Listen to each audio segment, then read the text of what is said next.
I probably haven't seen one in 15, 18 years, something like that. And now they're all at night. Right. And like I freaking hate them at night. It's like I'm gonna have to get up. I'm like, when, and in my neighborhood, like where I'm at, like there's just big trees all around me. So like you'll see all the Home Depot dads go running out as the sirens are going off, and all of us are doing this. We're like, can you see through the trees? I can't see through the trees either. Well, they say it's coming. Well, so I'm just like, oh well. So I just go and I click on old Travis Meyer and just watch what he has to say. You are on that line too, because they go through like. Oh yeah, for sure. End of Broken Arrow Wagner. You're like, oh, my wife freaks out. She's like, it's head nose. I'm like, whatever, man. Like, it's just, it's one of those deals. I grew up, I was considerably older than all my brothers, so I was like the built-in babysitter back in the day. I'd get them in the bathroom, throw a mattress over them, and then I'd go stand outside. Yeah. So. What time do we wind down tomorrow? 3 o'clock. Okay. See if I can get old Brian to join back on. I wish I would have recorded my wife on Friday. Oh yeah? Oh my gosh. I told her, I said, you know what, can we focus over this on the house maybe? Professional career. I swear if I can get her to, I don't know. But she does bills and stuff, and I'm like, if you focus this much attention on our bills, we can do way better. She's like, Nathan, I do this all day. I'm like, oh. So she's office manager, and then we have our own business. So then when she reads the email, she's like, your orientation starts, you need to do this, you need to do this, you need to do this. And she starts going, and I was like, I almost picked my phone up and recorded her, and then just was like, oh, don't do that. She'd be so mad at me. Don't do that. How long you been married? 14 years. Okay. All right. How long have you been married, Lincoln? 25 years. There you go. All right. And you just got divorced, yeah. My parents been married 53 this year, I think, 53. That kind of makes me laugh, because she runs down, she starts writing on a piece of paper, you need to ask that question. And I'm like, I'm not asking you. Yeah. Right? Yeah. Right. And she's like, well, you said there was 2 guys there, and maybe they don't know all the stuff the office needs. And so she's just going, and I'm just like, Daryl, quit it. She's like, text. You need to text. And I'm like, I'm not texting. Yeah. I texted. Yeah. So I'm texting. Certified to replace solar? No. I mean, as far as us, no. Yeah. So we got guys that take it off and on. Yes. So we have crews that we use. Okay. But no, don't touch it. Yeah, don't touch it. Well, my sister has maybe roof problems and solar. So no problems there? Yeah. Nope. By we, I mean first priority. Yeah. Not we as in.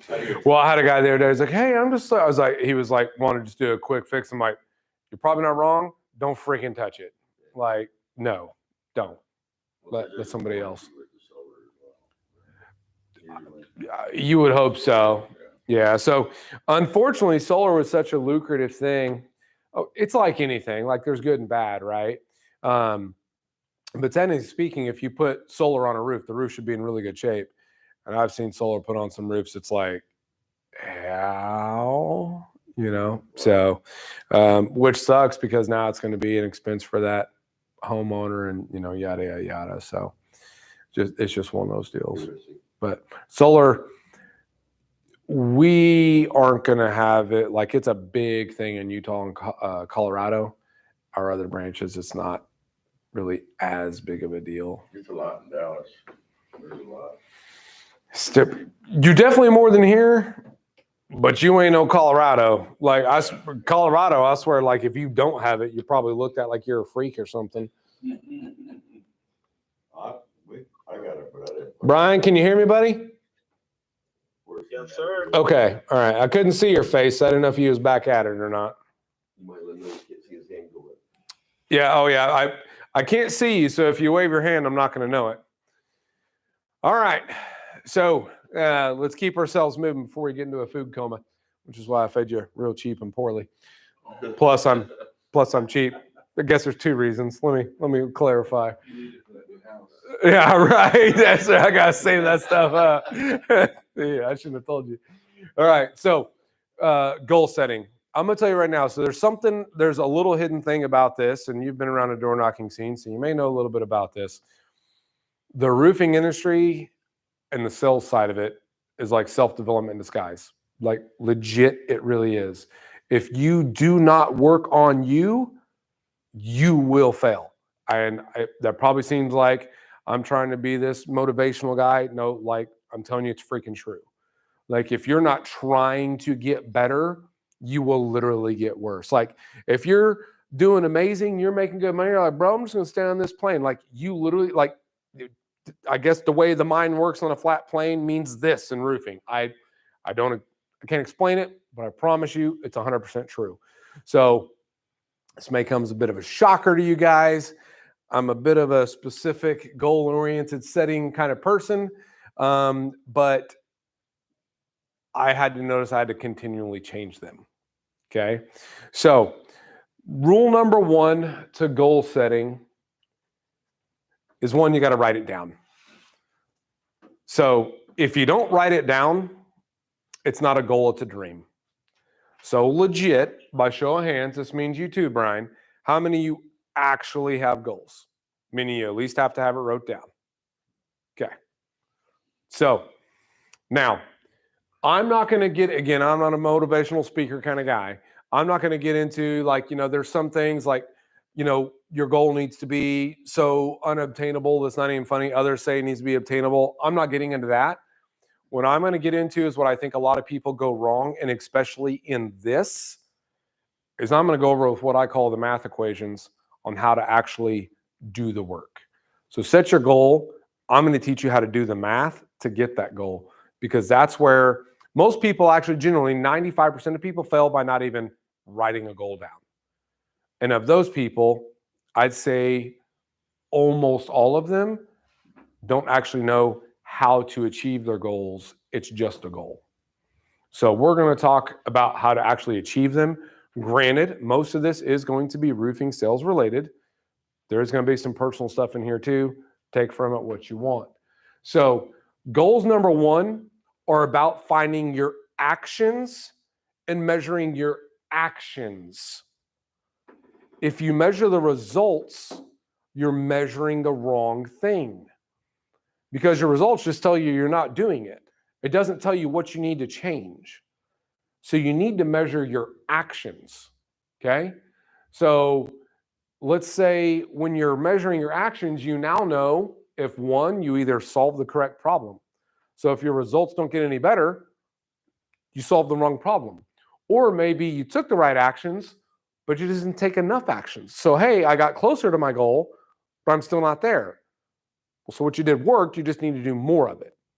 So you need to measure your actions, and you need to understand the math, hence all the little math diagrams, to figure out what actions you need to take. Hit the right button here. So 4 steps to get your actions. It's very, very simple. Again, a majority of this is going to kind of be, roofing related, but you got to start with the problem. Okay. So yes, your goal is a problem. It's something you have to figure out that you don't know the answer to. So what is your goal? Is it money? Is it a thing? Like in my case, told my wife, let's get a house, right? So it's definitely a thing. Or maybe you are like Chris, you talked about here at this branch. Old boy just wants to win. Like he just wants to get whatever the prize is. He honestly doesn't care about the money. He just wants to get the prize, right? Or maybe it's just beating everyone else. Like generally speaking, I've been in a commission role for a very long time, like honestly longer than I can remember.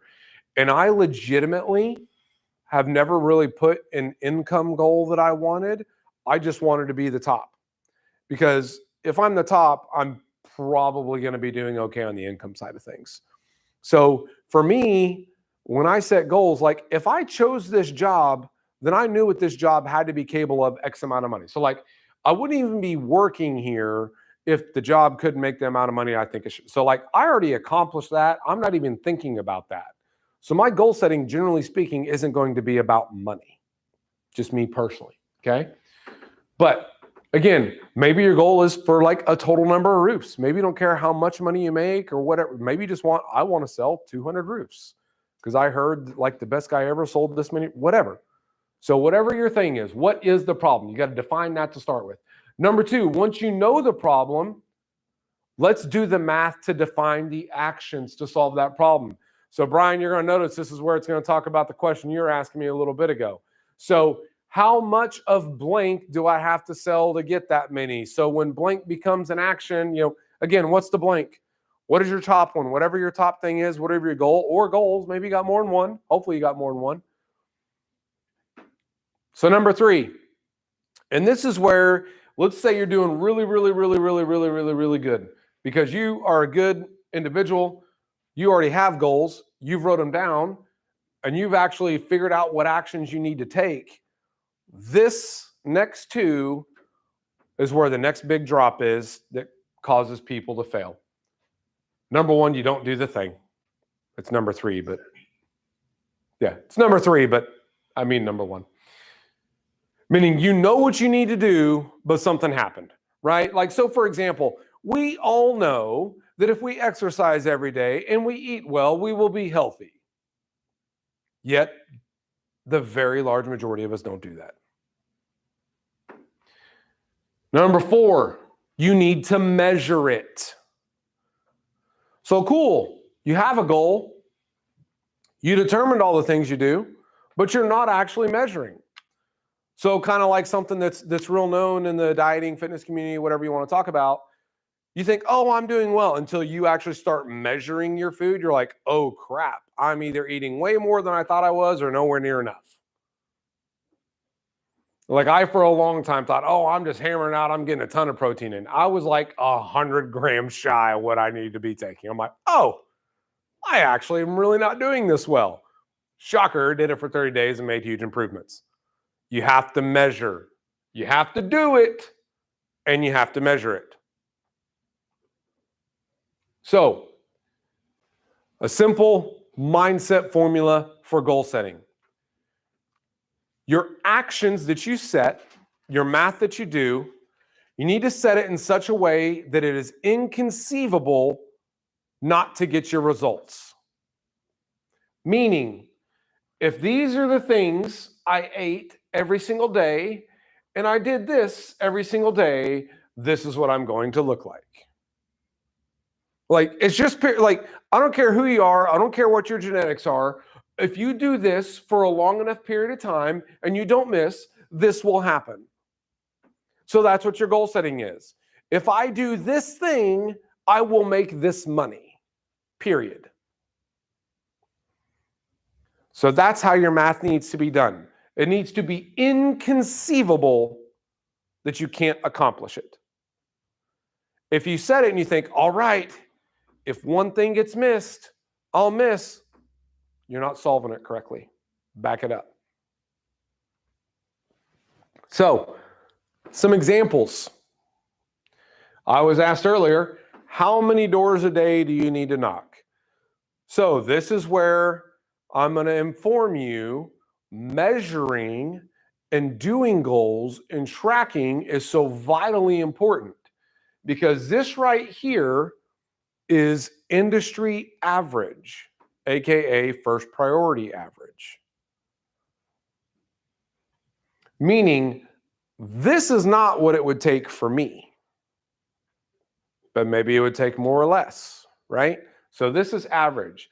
So this is a good start for you, and it's going to be pretty doggone close, and you can adjust accordingly. So if you knock 50 doors a day, every day, for 5 days a week, you'll make $10,000 a month. So if you knock 50 doors, how many people are you actually going to talk to? This guy's asking the right questions. Clearly a door knocker. We're going to get there, but basically that would assume you're having 10 conversations. And we're going to talk more about conversations. So let me tell you why he's thinking what he's thinking right now. Because when Josh and I did these numbers, Josh is really good at math, like just math in general. I'm only good at math if it has a dollar sign in front of it. If you give me a math problem, I drool on myself. If you put a dollar sign in front of it, I become a freaking savant. Okay. I can do dollars. I can't do math. Why? I don't know. Okay. That just is what it is. Josh can do both. So he literally tells me this, and like we're shaking it down. And I hope this is what you guys are thinking. If not, I'm going to make you think this. He's like, no, Marcus, it literally only takes 50 doors. And I'm almost starting to get angry. I'm like, no, it is wrong, because I know everybody doesn't make $10,000 a month. Like, to our top earners, they make more than that. But that is not what our average is. So I'm like, Josh, our average does not make $10,000 a month. It is not like, and I'm just going, he's like, because everybody doesn't do that. And to me, it's literally like blowing my flipping mind. I'm like, I can make $10,000 by knocking, bro, that's 2 hours of work a day. So I can work 20 hours a week and make $10,000 a month? No, that math is wrong, or everybody would be doing it. Do the thing. Just like we all know, if this is what you do, that's what'll happen. But where are we all? I mean, I ain't there. So I hammered out some freaking birthday cake yesterday. I tell you that right now. I mean, I hammered the dog. And then when I got home, my wife had 3 Musketeers. I'm like, 3 Musketeers. I'm already cheating today. Let's go. Right? So is the math 10 conversations? You may have to knock on 60 doors. Yeah. So this math, and we're going to break. Okay. Don't get too ahead of me. Right. We're gonna break it down. But generally, I am going to break this down 100% specifically shortly. Okay. But 50 doors a day, every day, 5 days a week, you'll make 10 grand a month. Promise, guarantee. I don't care if you're the worst salesperson that ever exists. If you do these 3 things, period, this happens. Period. So, what are some good ways to keep your goals? You need to tell somebody. Now, me personally, I make a goal, I tell my wife. And you may be thinking, why tell your wife? That's a phenomenal question. I appreciate you asking. So the reason I tell my wife, so the first time I did, kind of let her know what was going on here and all that jazz. So work the summer, I'm getting home, 7, 8 o'clock, all that stuff. Then all of a sudden one day I get home at 6, because guess what? It's fall and it's getting darker soon. And she's like, what are you doing home? I'm like, hey, love you too. Nice to see you. Well, it's dark outside. I can't very well look at a roof when it's dark. You don't got a flashlight? Dead serious. She was not playing around. I'm like, I guess I'll go get a flashlight and get back to work. Yes, ma'am. Right? Like, so to me, that's all I got to do. I got to make a goal, do the math, tell my wife. Because I promise you, she going to hold me accountable to it. So, I know some people say do it in silence. You gotta, just me personally, tell somebody. I'm a competitive guy. The more people that know, it's going to hold me accountable. Just like you guys will be like, hey, how you coming on that house you promised your wife? Not good, thanks. Right? So, does anybody want to volunteer about some goals? Maybe you have one and you want to know help applying it to this, or maybe you don't have one at all, or maybe you just don't even want to talk about it. Anybody? No. Yeah? My goal is 80 my first year. 80 your first year. 80K. Okay. So meaning from right now today? No, starting Thursday. Starting Thursday, but by the end of the year, be at $80,000 No, in the year. in the First year. 12 months. Okay. All right. So, well, heck, you don't even have to knock more than 50. It's pretty easy. Okay, sounds good. Like legit. Seriously, to knock, I was going to say to knock, to get 80 between now and then, you're going to have to be pretty solid, but it would definitely be possible. What else? Anything outside of that? Is that the only goal? Well, that's pretty simple right now. Okay. You don't have I don't want to have part ownership in Apple or anything like that. No, but I would like to drop about 15 pounds. Okay. And I'm thinking with a lot of walking, it's going to help. A lot of walking. What do you call a lot of? So 10,000 steps a day? Yeah. Yesterday I put in 13,000. There you go. So Okay. Nice. You probably eat better. That's why I was attracted to your food. Yeah. This is Diet Coke, going to Coke Zero. I'm weaning myself off. Yeah. I was pure Coke. Now it's 50-50. So on something like that, just my encouragement to you would be small changes. Mhm. And it's not up there, but a reason why a lot of people miss goals, it was like, oh, I'm just going to be this totally new person tomorrow. Make small changes. So I started with So- chair yoga, from not working out at all to chair yoga. So you'll never catch me stretching unless I'm in pain. I definitely should. Well, it's actually, I definitely should. Like when so there, I was actually on this program that had yoga involved with it some years, and I've never been flexible. And they're like, here, I went and got the yoga block or whatever. Dude, I had to use a roller mat. Like, I'm like, who can get that far down? Like, yeah, yoga is not. it's actually called workout for older people. Hey, nothing wrong. That's the name of it.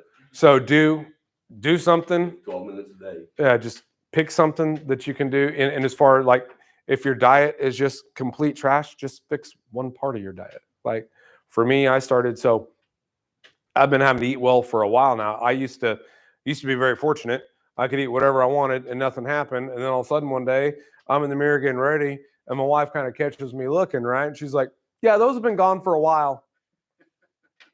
I'm like, she has a real hard time being honest with me, right? So, and it just, started out with small changes and then it's had to get more and more stringent. Now if I look at a cake, I can feel it, right? So just start on small changes and that way you can also, you can measure what makes the biggest difference. For me now, I just can't eat anything that's just like complete garbage. Like, so as long as I don't do garbage, I'm okay. But that may change in a year. And the rate I've been at is probably going to change. So for me, what I do is I just eat extremely strict and then I just go freaking ham one day a week. So it works for me. Allows me to keep my sanity. So anybody else got anything? Anyone want to share? No? Okay. All right. I'm here to I learn. mean, I want to hit the top earner goal. I want to Top earner. within probably 2 years, I'm going to be able to get to 400,000. Mean in income or in sales? Well, Okay. Your sales are going to need to be way over 400,000, but your income can be 400,000, no problem. on the paperwork you first gave us, right? Mhm. There's a bonus of 200,000. Oh, okay. Yeah. So what you're talking about, we'll go. Overall. Yep. So we'll go into this more in depth. So if you sell $400,000 in a quarter, you get a $10,000 bonus. Meaning you can get that $10,000 bonus 4 times a year, meaning you can make $40,000 a year just off of one bonus. So, 400,000 in income, personal income. no, sales. If you sell $400,000 worth of roofs in a 3-month period. 1.6 million. Per year. No. Out of the year. Oh, yes. Sorry. Okay. That's Sorry. okay. Depends on how you break it down. I didn't see the dollar sign. Yeah. I told you. Sorry. I have to see the dollar sign or it doesn't work. Okay. 1.6 for the dollar. Not math. I do dollar math. Yeah. If Jimmy takes away a dollar. So, but no, if what I will tell you, generally speaking, there's not one guy that's on top that doesn't do at least 50 doors a day. Okay. And what that means is in the beginning, if you're wanting to get there, you're going to have to do 100. Okay. Now, as you get better and you start getting referrals, it may be really hard to only squeeze in 50. Okay. So here's what I tell guys. The guys at the top don't do this, but they've also been there for a minute. So like when I quit selling, I was getting on average 3 referrals a day. So I never had time to do this. However, if I ever did have a spare moment, I knock doors. And that's going to be the difference. So as you increase, never stop knocking. And in the beginning, it's going to be knock, knock, knock, knock some more. So, but I'm going to, here later on, I'm going to show you 3 different schedules of what I specifically, like you're going to look at my actual schedules and my sales amount would Saturday, account. Better day than a weekday? times a year in neighborhood, depending. So, you'll just be like, some of this guys, like, just legit is just got to be a gut feeling. When I tell guys, like, there's sometimes you just go in a neighborhood, you're just like, I bet this is a Saturday neighborhood. And it just works. And there's other neighborhoods that I've gone and worked an entire Saturday and just wasted my time. Like, everybody was out watching Timmy play football, right? So it just depends. But if your law averages work, you didn't waste your time. Correct. Okay. Yeah. Brian, what about you? You got any goals you want to ask or talk about?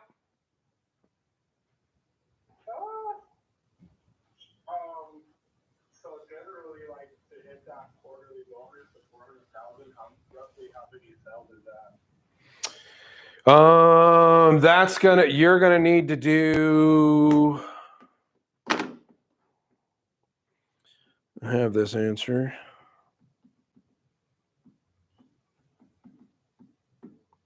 30. So I need to sell 30 roofs. Yep. About 10 sales a month. Yep. Anything else? Okay. So I didn't hear the question. 10 roofs a month does what? 400,000. Oh, what? He was Yeah, in a talking about quarter. earlier. Yep. Okay. All right. Let's move on. So for extra credit and just to see who in the room is cool, anybody know what this door is? Or what it's from? Ah, my guy. Brian gets the gold star. I love it. Yes. So this is my wife's slide. This is her favorite series. It is Insidious. It is the movie series Insidious. It's a big scary door. Okay. And why is it a big scary door? Because for most people, door knocking is the big scary door, right? So most people that have been there and have done really well at it, they love this big red door. Everybody else is terrified of it, but there's nothing behind it. For another credit, does anybody know any of these movies? I can't technically, Tails on the left. PC wise, I can't recommend this movie, but it's a great sales movie, Boiler Room. So anyhow, the fastest ways to make money, to your point, Mr. Nathan, you will not be in the top 10 if you don't knock doors. Okay. I say that because we do provide leads. Some guys think, oh, I'll just take a lead and just kind of, bro, no. If you don't knock doors, you ain't getting in the top 10%. Will you do okay? Yeah, but you're not going to get there. Okay. So this little thing right here. This is going to be that voice that yells at you louder than anything else. The, hey, don't worry about it. You made good money yesterday. You can take today off. The, hey, you know what? We came out here and we did this yesterday. We knocked 50 doors like Marcus said, and we didn't get nothing. Might as well just sit down and not do anything today. Basically, as human beings, 95% of your thoughts are negative. Ignore them. There's a saying you're going to hear me talk about. It is okay to talk to yourself. It is not okay to listen to yourself. Okay? Because listening to you ain't good. So let's do the math. We want to talk about how do I get what I get with the 50 doors. This is how the math works on the 50 doors. So if you want to pay real close attention, both visually and audibly, I'm going to tell you what this all looks like and how we get to it. Okay. So first off, the $10,000 a month. That means an average commission of $1,250. Yes. Your one roof is going to make you on average $1,250. Okay. So how many roofs to get 10,000? It's 8 roofs. By the way, this is all in a month. How many roofs per week? That's 2 roofs per week.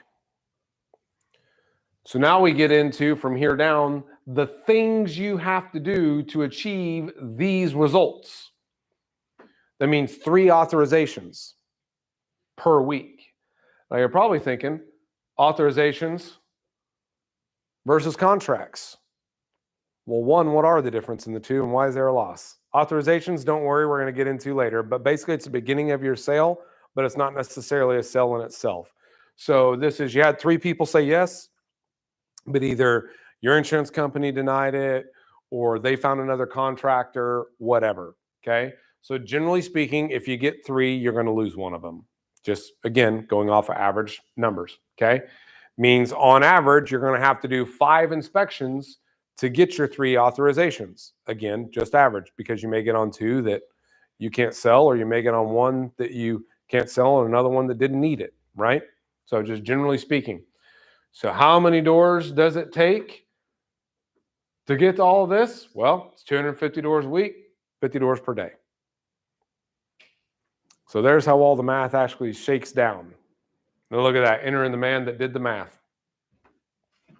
Perfect timing. I was just telling him how much better I am at math than you. So I lied. So you can just forget everything you said. All right. So to further go to your point, what's the top 10%? Okay. Our top 10 is going to be 150 to 180. Actually, it's more like 150 to 200. So where are you going to fall? You're going to be top 10. You're going to be average. You're going to be in the lower. Where are you going to be? Like I said, I'm telling you right now, if you will knock 50 doors a day, you will be in the top 10, period. Point blank, period, you will. How many, if you don't mind, how many hours on average, 50 doors a day? 2. Come on. So if you work 4 hours. Mm-hmm. Okay. Yeah, like if you're knocking 50 doors and you're not having any success, 2. I mean, you could knock 3 doors and take more than 2 hours if you get on all of them. So it depends. Yeah, it depends on what your success rate is. But when guys ask that question, it's like, hey, if all I did was knock 50 doors and I didn't get anywhere, 2 hours. So like if someone says, man, I knocked my 50 doors, I worked all day. No, you didn't. No, you didn't. Shoot, Brian, what do you got? Go for it. How long does it typically take to do an inspection? Man, you guys just keep jumping ahead. Listen, guys, you know what? I got a thing, and you're really messing up my thing, y'all. Okay, let's simmer down. You guys are thinking faster than I am. Again, I got pretty hair. That's about it. Slow down. We will get there, but yeah, hold off. We'll get there. Don't forget your question. When it gets answered, you're going to know. So there's a reason I got this slide up here, and actually this slide is for my wife. Again, give you the insight of why I tell her my goals, because she will hold me to it. We either make ourselves miserable or we make ourselves strong. The amount of work is the same. That's why there's a saying in door knocking. You may have heard this one before. The toughest door to get out of is your car door. Or toughest door to knock, rather, is your car door. Whatever it goes. Car door, getting out of it. Step 1. Shut up. Move on. All right. So where do you go? So here's something to think about. If you're knocking 50 doors a day, you're probably going to need a few spots. So this is kind of a Marcus Math 101. I don't know what the averages are because not enough people write this stuff down or measure the results to know. So I knew what it took me. So here you go. All right. If you want to make $10,000 a month, you're going to need a good handful of neighborhoods. You're going to need 7 active neighborhoods, meaning 7 neighborhoods, you're going in, you're getting sales, you're getting work. Typically speaking, you're going to have to go through 21 neighborhoods to get that 7. So 14 neighborhoods you're going to go through, and either they didn't like your hat, they didn't like your shirt, they just didn't like you, whatever the reason, or there was no damage, or they were all new, yada, yada, yada. Okay? So if you need that many neighborhoods, we kind of need to know where to even start, because you got that many neighborhoods in your area, right? But you want to be strategic. So if you're going to be knocking 50 doors a day, and you already know that 14 of the neighborhoods you're going to go to are essentially going to be a waste of time, you'd like to narrow it down as much as possible. So you need to find very specific things to go looking for. So if you notice, you need 7. I don't have 7 different neighborhoods written on here. You can work this combination however you want. So the confidence builder neighborhood, you may be scratching your head. That term is trademarked by Marcus Fraser Inc. So you can find it on all the Google forms. All right. Your confidence builder neighborhood is the neighborhood you go into, and it just seems like no matter what, they won't tell you no. Just something about you is just moving and grooving, chucking and jiving. Like this is your place. This is your jam. So if you're having a really bad day or a bad week or a bad whatever, you're like, all right, I'm going to get my teeth kicked in. I don't want to get my teeth kicked in again. You're going to go to your confidence builder neighborhood. Or, generally speaking, Mondays and Fridays are not the most successful days typically. So I would always go to my confidence builder neighborhood on a Monday or Friday. Just me. Not saying you have to. You would be wrong. So next is the clear one. This is the first one that everybody generally picks, but it's not my first, and that's going to be damage. Meaning, you know, this is the area, it was just smoked. Whether it's hail, wind, falling rhinoceroses, whatever, or you live in Florida and a gator tore up your roof, I don't care. Your damaged roofs. Next is your 3-tab.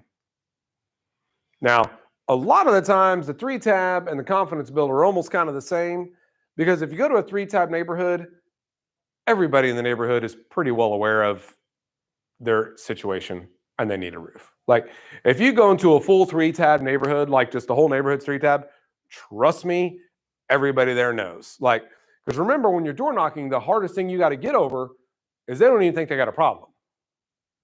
It's not that hard to convince someone in a 3-tab neighborhood they got a problem.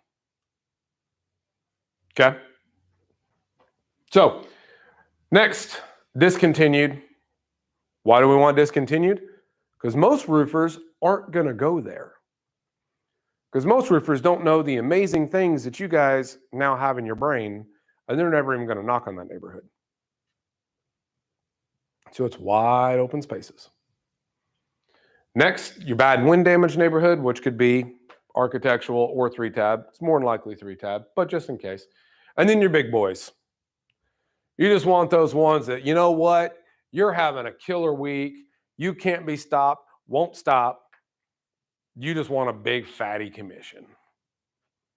There you go.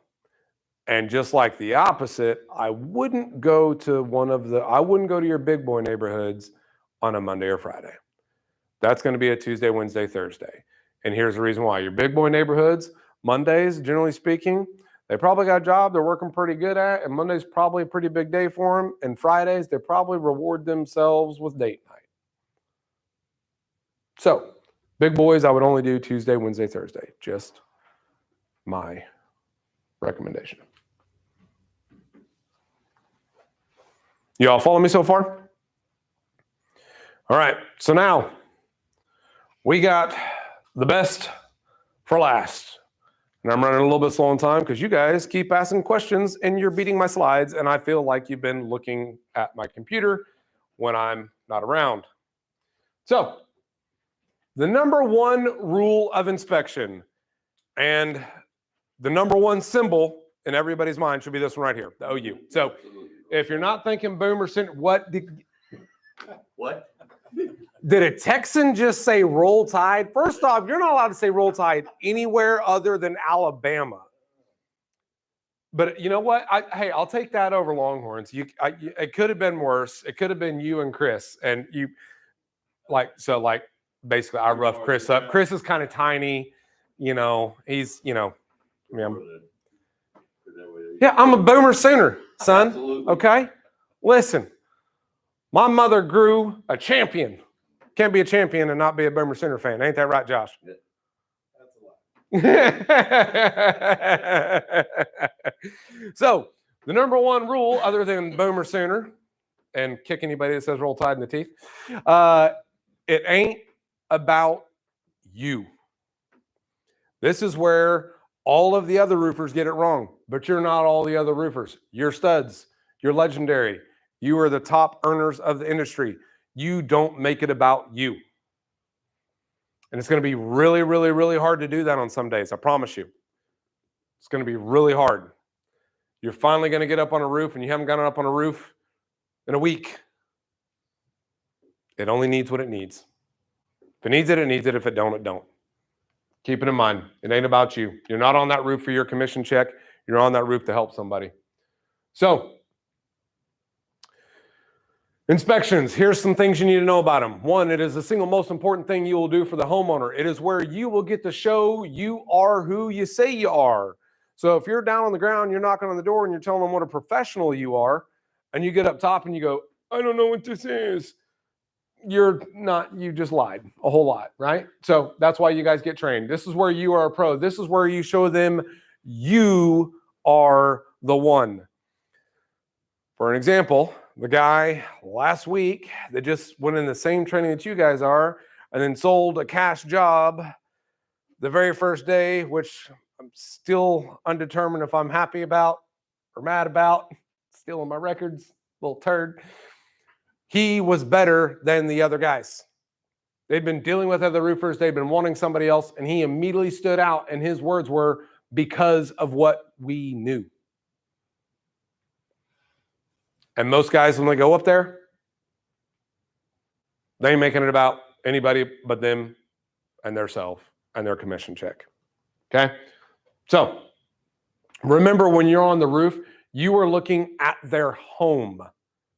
You're not looking at their damage. You're not looking at your check. You're not looking at what insurance will and what. You are looking at their home. Do they have a problem or do they not have a problem? So, these are the very basics of what you're going to need to achieve an inspection or to make money when you're doing this. Number one is a ladder. Matter of fact, if you're Josh, that's all you had. You had none of these other things. Like you had a ladder and that was it. And you didn't even have a good one. You just had that telescoping death trap. I stole my kid's chalk. Somehow, I believe that. So, a ladder, that is definitely step number one. The chalk, get the absolute cheap dog fire chalk, okay? This is actually the exact chalk that I get. I order it. It's a box of 120. It's for like 12 bucks on Amazon, okay? If you blow on that chalk, it goes away. That's what you want, okay? I'm chalking up a roof to help show damage to a homeowner. I don't want it to stay up on that roof for all sorts of reasons. One, it's the homeowners. Two, I don't want other roofers knowing where I'm at. It's my secret. Go away. Get your own. Okay? Next, shingle gauge, pitch gauge. Pitch gauge I would get before the shingle gauge because, again, I was terrified. I want to know exactly how steep that thing is and if I need to get a new pair of pants or not. But, again, top two are the top ones. And as you go from there, if you guys go and look at the back of my truck right now, I dang near got enough tools to build a house, okay? So I'm like the little Boy Scout. I over-prepare. Anytime I went to a house and there's something that if I could have made me money, I went and got it. I'm a big tool guy. Like, I love tools, and I don't like losing. So, however, many people have been very successful, aka Josh, and had only the ladder. So, all right, the next part about an inspection. Don't be suspicious. Don't be you guys are okay, no one in here that Brian probably gets it. You guys are probably clearly, I'm not going to say too old, but you probably don't get it. So we're going to move on. So when you're suspicious, it means rather than them going, oh, he's looking at my house, he's looking at my roof very thoroughly, they're thinking, why the heck is he looking at my gutters? Is there a reason he's in my backyard? Tell them what you're doing.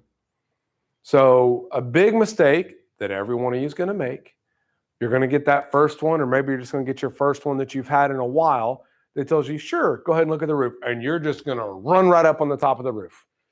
And you're not going to tell them anything about what you're doing. And you're going to go, crap. And if you're in certain areas of Texas or Oklahoma and you go stomping in their backyard and you didn't tell them you're going in their backyard, it's going to have a whole nother effect.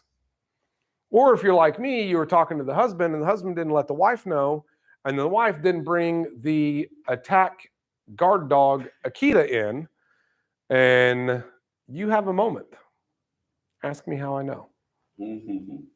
So the Wi-Fi here is somewhat not great. So I've downloaded some pictures onto the slides to go over with you. An inspection. What do you think the minimum amount of photos you need to take when you're doing an inspection? 10. Okay. Anybody else? Throw me out a number. Come on, Lincoln. 30. 20. 75. 75 is the minimum number.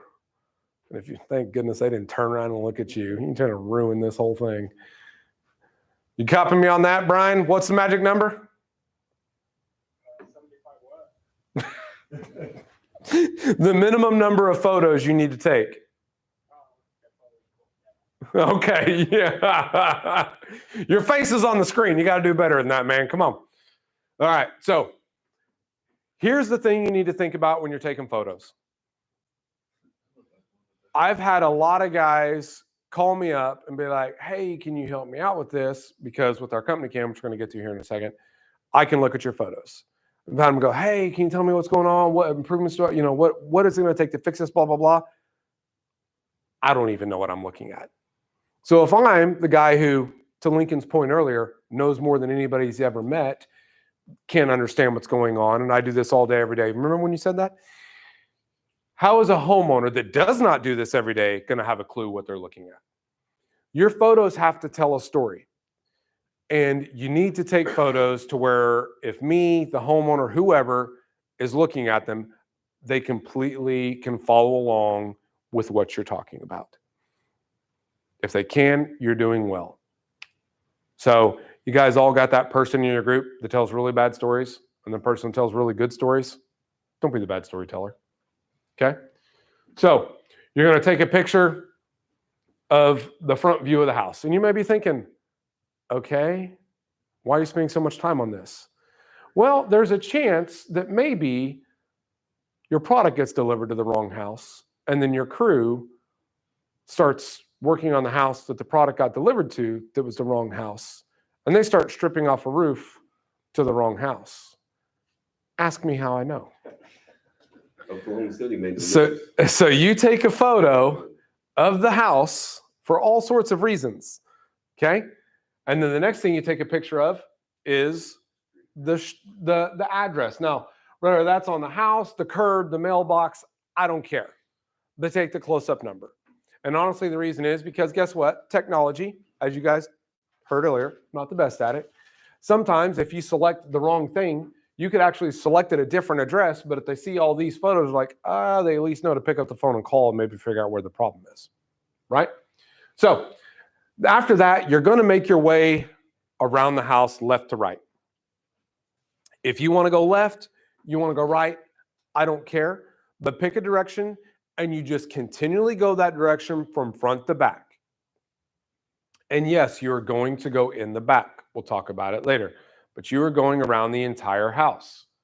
And as you can see, you're going to start on the bottom. You don't start with going up and looking at the roof. Anybody know why? We talked about it already. What are you looking for? Damage, known as? Leaks. No. Collateral damage, i.e. gutters, screens, things of that nature. Because remember, whatever you find on the roof is considered subjective. So if you find hail damage down on the bottom of the house and something that looks like it could be hail on the roof, guess what? It's going to be hail. Okay? But another thing I'm going to take a picture of is I'm always going to take a picture of the fascia. And I'm taking that for two reasons. I want to know what kind of condition the fascia is in, but then also I'm looking to see if it's got drip edge. Because if it doesn't have drip edge, guess what? We do drip edge when we install our roofs. So it sets a good opportunity for me to say, hey, you don't have this now, but future you will. Or in this case, I get to say, hey, whoever built your roof did a good job because they put drip edge on it. They didn't even have to. Yay. Now, next thing I want to talk about is Where a lot of guys will go wrong is they'll just take a close-up picture of a gutter versus, hey, here's a faraway shot of the gutter that I'm giving you a close-up of. So don't just take close-ups. I got to be able to have an idea of what you're looking at. Because to a homeowner, it's like, okay, so you took a picture of a gutter. Like, it helps let them know, oh, this is my home. And once again, you see the front door. Like, you're telling a story about them and their home. When they see their home and in detail, and your minimum 75 photos versus the other guy only took pictures of the top and only took 5 and never showed it to him, you automatically win. Case in point, the guy that won last week, day number 1, the other 3 contractors never even showed him a picture. He showed him pictures and won by default. Just because he took good pictures. Okay? So some other collateral that we haven't talked about is going to be your garage door. Okay? And the garage door looks like 2 things. One, it's going to look like dings, just like it would on a gutter or anything else or on your car. Another way you can look for is what's called splatter, which this garage has none of them. But to go into splatter, like this right here, I don't know how well you guys can see it on screen. Splatter is like, it almost looks like someone took their wet hands and flicked it on it, except for it's like a permanent stain. Why it does that, I don't know. Ask somebody smarter than me. I just know it does it. So you're looking for splatter or dents on the garage. Okay? Much like also on the tops of the gutters here. And you can see what I did. I took a far away, a little bit closer, and then a little bit closer still of the same gutter where you can see the damage. So on the downspouts, it's obviously an inward dent. On the gutters themselves, it's obviously an outward dent. Think about it. The hail falls from the sky, not from the ground. Make sense? And again, here's some splatter on your electrical box, which would be the same thing on like your AC unit or whatever. Okay, so splatter is exactly that. Your screens, if you see me taking a picture of a screen, that's because you got a hole in the screen. Now, could that hole have been something else? Sure. But according to all the other damage, it's probably hail that did that. Cool? Everybody follow me so far? Clear as mud? Again, another window, another screen. Anybody know what I'm taking a picture of here? All the grit that's on the ground from our roof. Very good. But rather than grit, what's the term for it? What's the term for it rather than grit? What's the actual? Granules. There we go. All right. So what's this mean? If I'm seeing this right now, what does that mean? I'm probably going to see when I get on the roof. Slippery. Yep. It's going to have it's going to have a lot of loose granules, whether that be from hail or age. Now, I'll be honest, if you're seeing this much, it's probably age and it's probably just a really worn out roof. Okay. But this right here, also when you're walking up to a roof or when you're walking up to a home to knock on the door, like if you're not getting anywhere, you'd be like, well, have you noticed a little bit of sand coming out of your gutters? Yeah, I have. Well, it's actually, and it just lets you go into it, right? And then it gives you something that's typically you're going to see is right by the door. In which her case, that's actually exactly what I just did. Okay. So now these are overviews of the roof. Now, me personally, develop whatever pattern you want to develop. But when you're doing your inspections, you're going to have an inspection checklist, which you guys are going to be seeing. I'm going to be going over with you. Do it whatever pattern works for you. Okay. Me personally, I'll go around the entire lower perimeter. Then I'll get up on top of the roof. When I got on top of the roof, camera went back into the phone, or the phone went back into the pocket. I inspected everything. And then I went back and started taking all my photos because I wanted all my chalk marks and everything that I did to show up in all of my photos. Now, if you want to do one slope at a time, cool, whatever. Just that's what I developed that worked for me so that I would make sure not to miss stuff. So, and again, same with goes, whether you want to go left or right every time, or I don't care. You just do it in a manner that works for you. So here you see me taking some overviews, and right off the bat, you should be able to notice some granule loss. Okay. But what you're seeing on these little marks right here, my chalk outlines, so these are the damage. Okay. When you're marking out your damage, it needs to be a 10 by 10 foot square. roughly. Doesn't have to be specific. Okay.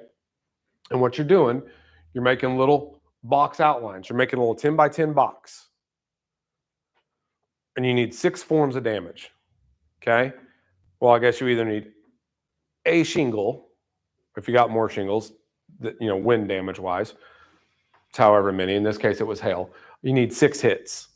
Now, if you notice, I got 14 written down. You know, I'm not going to write down more than 14, but it's basically just telling the story. Hey, it was a lot. So here's you a better idea. You got my overview photos, and after my overview photos, you see on the top left, I got the photo of the specific slope I'm talking about. Then I take a photo where you see the LSH10. That means left side, hail, plus 10. Okay, and again, remember, all you need is 6, so 10's more than enough.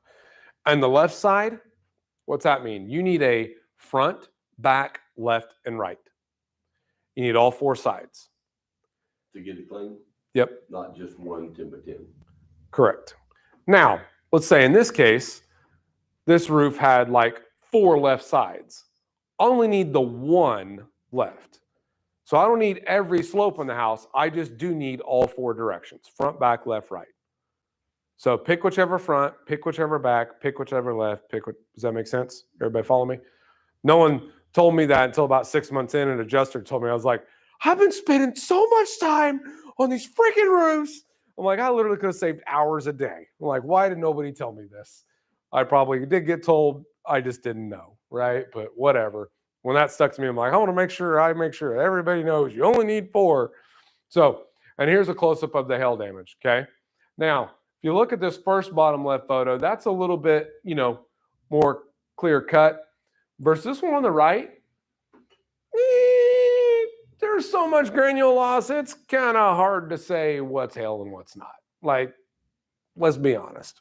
So this is one of those roofs, and this is exactly how you tell it to the homeowner. You can look here in this valley at how much granular loss you got. Now I'm going to tell the homeowner, hey, listen, like, just in general, like, you just need a roof. You got so much granular loss, it's kind of hard to know what's wear and tear and what's hail. So, do you got granular loss? Yes. Do you have hail? Yes. But just wear and tear. Is granular loss typically retail? Not if it has hail. Okay, right. So, don't make sense? All right. So he kind of took off the last second. So in the last handful of minutes here, there's a couple things I want to make sure all of you got. So Brian, make sure you're listening up and you can hear me as well. There's some technology things that you're going to need. Have you guys all looked at and seen the email that Lisa wrote you, giving you a first priority email? Do you all remember that? Okay. Did you set up your first priority email? Basically was Outlook and AccuLinks, it sounds like you got too. Okay. why not? That's it. Okay. So you set up your Outlook email, so you're good. Have you set up yours? Yeah, I got nothing in there, but I got it. You did set it up? Okay. So what I'm going to recommend to you guys, whether you got iPhones, Androids, whatever. Brian, I think you got an Android product, don't you? Okay. You want to download the Outlook app. Okay. If you use the built-in app off your phone, you're going to be on the struggle bus. Okay. The next one, since all of you, Brian, have you set up your company email yet? Have you set up your Outlook email? Yes, sir. You did? Okay. So before we go to the Mighty app, when you guys got that email from Lisa, she asked you to look at your business cards and confirm. Did you look at your business cards and confirm? You did? I've got the Okay. cards. You already got them? Did you all reply to Lisa? You did? Okay, super. So I want all of you to download the Mighty app, and that's this one right here. So if you don't have it, download it right quick. And then I am going to send you guys all a link right now to the Mighty app.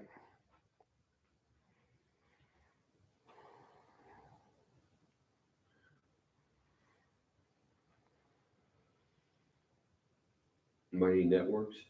Yep. Just download it. We don't need that link. I'm gonna send it all to you right now. I know if that's the same one or not. Yep.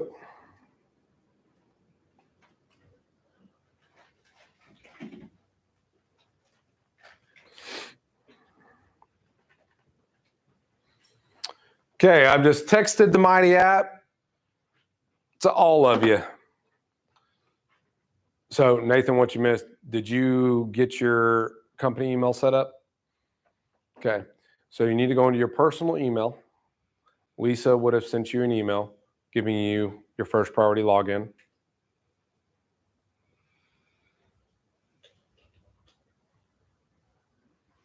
You want to go over anything before you leave?